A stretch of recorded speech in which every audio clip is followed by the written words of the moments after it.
কষ্টার্জিত টাকা নিজের হাতেই তুলতে পারছেন না। এই হতাশা আর অনিশ্চয়তা নিয়ে দিন কাটছে হাজারো আমানতকারী। মাননীয় প্রধানমন্ত্রী, আপনি হেয়ার কাটটা বাতিল করুন, আমাদের 3 কোটি পরিবারদের বাঁচান। মাস আমরা রোদে পুরো বৃষ্টিতে ভিজে রাস্তায় রাস্তায় আন্দোলন করতেছি। আমার প্রবাসী ভাইয়েরা, আমার বিধবা বোনেরা কষ্টের মধ্যে দিন পার করতেছে, আমরা নিদারুণ টেনশনে দিন পার করতেছি।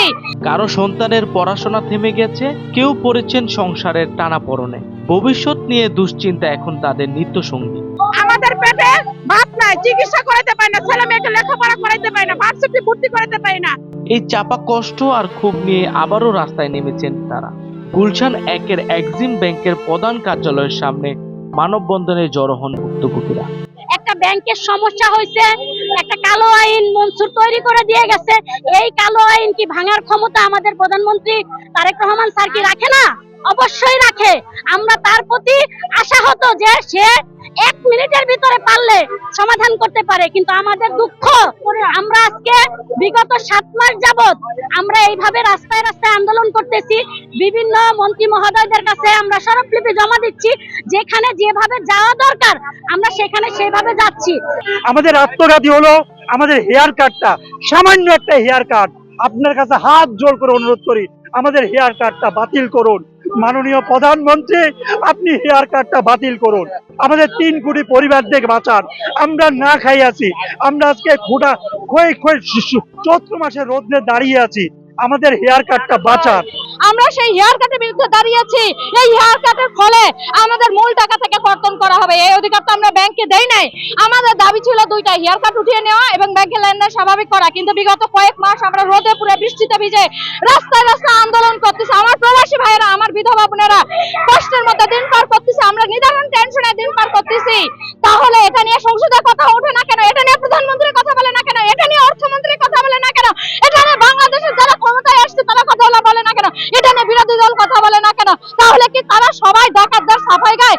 এই কটকটা হাড় পাকা রোদ্রে আমরা দাঁড়ায় আছি কিসের জন্য? আমাদের সমস্যা আছে দিকে আমরা দাঁড়ায় আছি।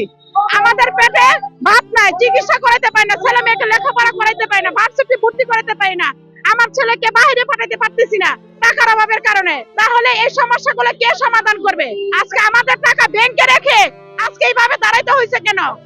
অর্ধ কোটি টাকার মতো আমাদের রয়েছে, কিন্তু আমরা ব্যাংকে গেলে আমাদেরকে এক এক দিনে এক এক আইনের দোহাই দিয়ে তারা টাকা দিচ্ছে না। তো আমরা ভাই আমাদের দেওয়ালে পিঠটাকে যাওয়ার অবস্থা, আমরা পাচ্ছি না। আর মানুষ কতটুকু কষ্ট থাকলে এই তপ্ত রোদের মধ্যে দাঁড়ায়। 2024 আর 2025 সালের আমানতের উপর একটা অবৈধ কালো আইন দিয়েছে মনসুর সাহেব, যেটা আমরা 76 লক্ষ আমানতকারী কেউ মানছি না। সেজন্য আমরা আজকে রোডে দাঁড়িয়েছি। আমরা চাই আমাদের হকটা যাতে পাই। 300 জন এমপি আছে এই বাংলাদেশে, তারা সবাই 10,000 চাকরিচ্যুত ব্যাংকারদের কথা বলছে, কিন্তু আমরা যাদের আমাদের টাকা ব্যাংকার হয়েছে তাদের কথা এই সংসদে তুলছে না। তো আমি সবাইকে অনুরোধ করবো, ভাই আমরা এদেশের নাগরিক, আমরা বড় কষ্ট আছি, আমাদেরকে উদ্ধার করুন। জীবনের সঞ্চয় ফেরত পাওয়ার অপেক্ষায় দিন গুনছেন আমানতকারীরা। তাদের একটাই দাবি, একটাই আশা, নিজেদের কষ্টার্জিত টাকাটা ফিরে পাওয়া। আর তা না হলে এই নীরব খুবই রূপ নিতে পারে আরো কঠোর আন্দোলনে। আমার একটা ছেলেকে আমি অনেক কষ্ট করে আমার ছেলে স্কলারশিপ নিয়ে বাহিরে গেছে, আমি আমার ছেলে টিউশন ফি দিতে পারতেছি না।